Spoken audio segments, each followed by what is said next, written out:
வணக்கம் மாணவர்களே. கண்டுபிடி கண்டுபிடி. இந்த படத்துல பார்த்தீங்கன்னா, ஒரு சிறுமி பொம்மை கடைக்கு வராங்க. சலீம் பொம்மை கடைக்கு வந்து ஏதோ பொருள வாங்கிட்டு கிளம்பிட்டாங்க. ஆனா என்ன பொருள் அப்படின்றத நாம கண்டுபிடிக்க போறோம்.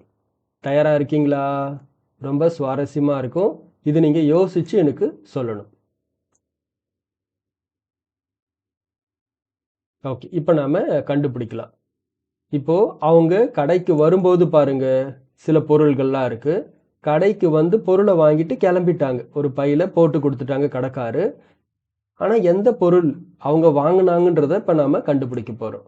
அது எப்படி கண்டுபிடிப்போம்? ஒவ்வொரு பொருளா நாம டிக் பண்ணிக்கிட்டே வரலாம். ஓகே. இப்போ கீழ பாருங்க. இந்த பொம்மை இங்க இருக்கு. அதே பொம்மை இங்கேயும் இருக்கு. அப்ப அத வாங்கியிருக்கிறதுக்கு வாய்ப்பில்ல. ஆனா பாருங்க, இந்த இடத்துல இங்க இருக்கு பொம்மை. இதுல இங்க இருக்கு. அப்ப என்ன பண்ணியிருப்பாங்க? இந்த சிறுமி வந்து முதல்ல இந்த பொம்மை எடுத்து பார்த்திருப்பாங்க. நல்லா இருக்குதா? வாங்கலாமா? வேணாவான்னு. அப்படியே என்ன பண்ணியிருக்காங்க? பக்கத்துல வச்சுட்டு இருக்காங்க. சரிங்களா? அப்ப இந்த பொம்மைய அவங்க இன்னும் வாங்கல. அதுக்கப்புறமா இங்க ஒரு கார் இருக்கு. இந்த கார் பாருங்க, இங்கேயும் இருக்கு. அதே மாதிரி இந்த இடத்துல இந்த ட்ரம்ஸ் இருக்கு. அந்த ட்ரம்ஸ் இங்கேயே தான் இருக்கு. அப்ப இதையும் வாங்கி இருக்கிறதுக்கு வாய்ப்பு கிடையாது. இங்க இருக்கிற பிக்கி பேங்க் உண்டியல் இங்கேயே தான் இருக்கு. அப்ப இதையும் வாங்கல. இந்த பொம்மை இங்க இருக்கு. அப்ப இதையும் வாங்கல. இந்த பொம்மை இதோ இருக்கு. அப்ப இதையும் அவங்க வாங்கல. அப்புறம் பார்த்தா இந்த கரடி பொம்மையும் இங்க இருக்கு. அதனால அதையும் வாங்கியிருக்கிறதுக்கு வாய்ப்பில்ல. ஆ, இங்க ஒரு ஒரு பொம்மை இருக்கு. அது இதோ இருக்கு. அதையும் அவங்க அப்போ வாங்கியிருக்கிறதுக்கு வாய்ப்பில்ல.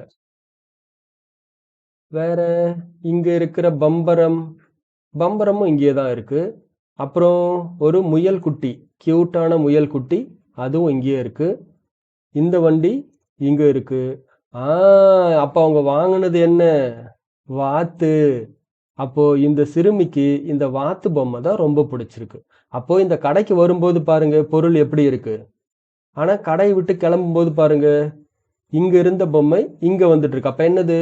எல்லாத்தையுமே எடுத்து அவங்க பார்த்திருப்பாங்க. இது வாங்கலாமா? அது வாங்கலாமான்னு சொல்லிட்டு.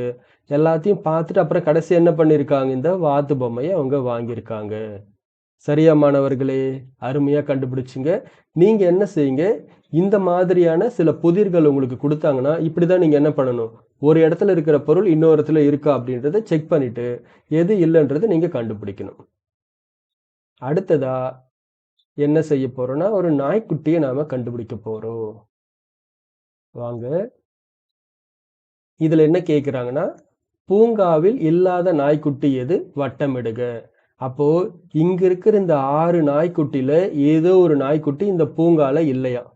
அது எந்த நாய்க்குட்டி அப்படின்றத தான் நாம இப்போ கண்டுபிடிக்க போறோம். அப்போ முதல்ல இந்த நாய்க்குட்டி பூங்கால இருக்கான்றத கண்டுபிடிப்போம். இதே மாதிரி நாய்க்குட்டி நீங்க என்ன பண்ணணும்? கலரை வச்சு கண்டுபிடிக்கலாம். அதோட ஷேப்பை வச்சு கண்டுபிடிக்கலாம். சைஸை வச்சு கண்டுபிடிக்கலாம். வாலோடைய நிறம், அந்த ஷேப்பை வச்சும் நீங்க கண்டுபிடிக்கலாம். அப்போ இங்க இருக்கிற நாய்க்குட்டி சேம் இதோ இருக்கு. அதே மாதிரி பாருங்க, இங்க இருக்கிற வெள்ளை நிற நாய்க்குட்டி இதோ இங்க இருக்கு. அதுக்கப்புறமா இந்த நாய்க்குட்டி, இந்த முக அமைப்ப பாருங்க, இந்த வால பாருங்க, நிறத்த பாருங்க. இதே மாரி ஏதாச்சும் இருக்கா?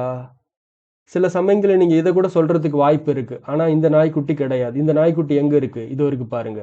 இந்த வாலோட நிறம், இந்த வாலோட நிறம் பொருந்துது. உடல் அமைப்பு இதுக்கும் அப்படியே பொருந்துது. அப்ப இந்த நாய்க்குட்டி தான் இந்த நாய்க்குட்டி. அப்புறம் இது, இந்த நாய்க்குட்டி எங்க இருக்கு? இதோ இருக்கு பாருங்க. அப்புறம் கருப்பு நிற நாய்க்குட்டி இதோ இங்க இருக்கு. அப்போ இந்த படத்துல இருக்கிற 6 நாய்க்குட்டியில எது பூங்கால இல்லாம இருக்குன்னா இது. அப்போ இதே முக அமைப்பு, இதே மாதிரியான காது, இந்த வண்ணத்துல இங்க எந்த நாய்க்குட்டியுமே இல்ல. அப்போ பூங்காவில் இல்லாத நாய்க்குட்டி எதுன்னா, இந்த நாய்க்குட்டிய தான் நீங்க என்ன பண்ணணும்? முழுமையா அப்படி வட்டமிடணும். நீங்க என்ன செய்யுங்க? இதே மாதிரி இந்த நாய்க்குட்டிக்கு மட்டும் ரவுண்ட் ஷேப்ப போட்டுக்கலாம். சரியா மாணவர்களே? அடுத்த பாடத்துல கோழி தேடும் கோழி. கோழியும் கோலியும் இது சம்பந்தமா ஒரு அருமையான கதை. இந்த கதையை நாம அடுத்த வகுப்புல படிக்கலாம். நன்றி.